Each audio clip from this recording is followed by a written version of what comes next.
আজকে আলোচনা করব ওহী নাজিলের প্রকৃত পদ্ধতিগুলি কি কি। এই ধরনের ইসলামিক প্রশ্ন এবং উত্তর আপনাদের সঙ্গে শেয়ার করব। তো 1 নম্বর প্রশ্ন হচ্ছে, ওয়ারাকা এ ব্যাপারে রাসূলকে কি বলে সান্ত্বনা দিয়েছিলেন? উত্তর, শুধু আপনার ব্যাপারেই নয়, অতীতেও এরকম বহু ঘটনা ঘটেছে। তখনই তার নিজের বংশের লোকেরা নানাভাবে তার উপর জুলুম নির্যাতন চালিয়েছে, তাকে নিজের দেশ থেকে বের করে দিয়েছে। 2 নম্বর প্রশ্ন, ওয়ারাকা নিজের ব্যাপারে কি বলেছেন? উত্তর, মনে রাখুন, আমি যদি সেই সময় পর্যন্ত জীবিত থাকি তাহলে আপনাকে সব রকম সাহায্য করব। 3 নম্বর প্রশ্ন, ওয়ারাকা কতদিন পরে মারা যান? উত্তর, অল্প কিছুদিন পরে মারা যান। 4 নম্বর প্রশ্ন, ঘরে ফিরে রাসূল কি করেন? উত্তর, ঘরে ফিরে রাসূল খাদিজার উরুর উপর বসে সকল ঘটনার বর্ণনা দেন। 5 নম্বর প্রশ্ন, কতদিন ওহী নাজিল বন্ধ ছিল? উত্তর, কেউ কেউ বলেন অল্প দিন, কেউ বলেন 6 মাস। 6 নম্বর প্রশ্ন, রাসূল ওহী গ্রহণের ব্যাকুলতা কখন বেড়ে যায়?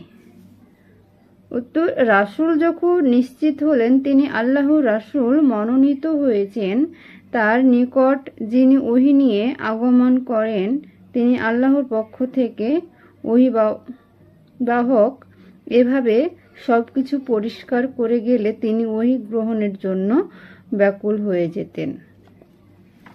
7 নম্বর প্রশ্ন, দ্বিতীয়বার জিবরাইল আলাইহিস সালামকে তিনি কখন দেখতে পান? উত্তর, পথে হাঁটতে হাঁটতে। 7 নম্বর প্রশ্ন, দ্বিতীয়বার তিনি জিবরাইল আলাইহিস সালামকে কিভাবে দেখতে পেলেন? উত্তর, আকাশ ও পৃথিবীর মাঝখানে চেয়ারে বসা অবস্থায় ছিলেন। 8 নম্বর প্রশ্ন, এ অবস্থায় রাসূল কি করলেন? উত্তর, ভয়ে বিস্ময়ে সহধর্মিণী খাদিজাকে কম্বল দিয়ে আচ্ছাদন করে দিতে বলেন। 9 নম্বর প্রশ্ন, দ্বিতীয়বার কোন সূরা নাজিল হয়? উত্তর, সূরা মুদাচ্ছির নাজিল হয়।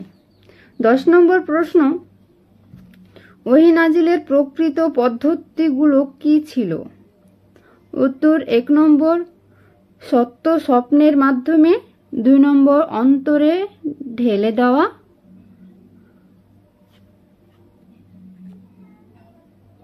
3 নম্বর মানুষের আকৃতিতে, 4 নম্বর ঘণ্টা ধ্বনির মাধ্যমে, 5 নম্বর ফেরেশতার নিজ রূপে, 6 নম্বর পর্দার আড়াল থেকে সরাসরি আল্লাহর পক্ষ থেকে।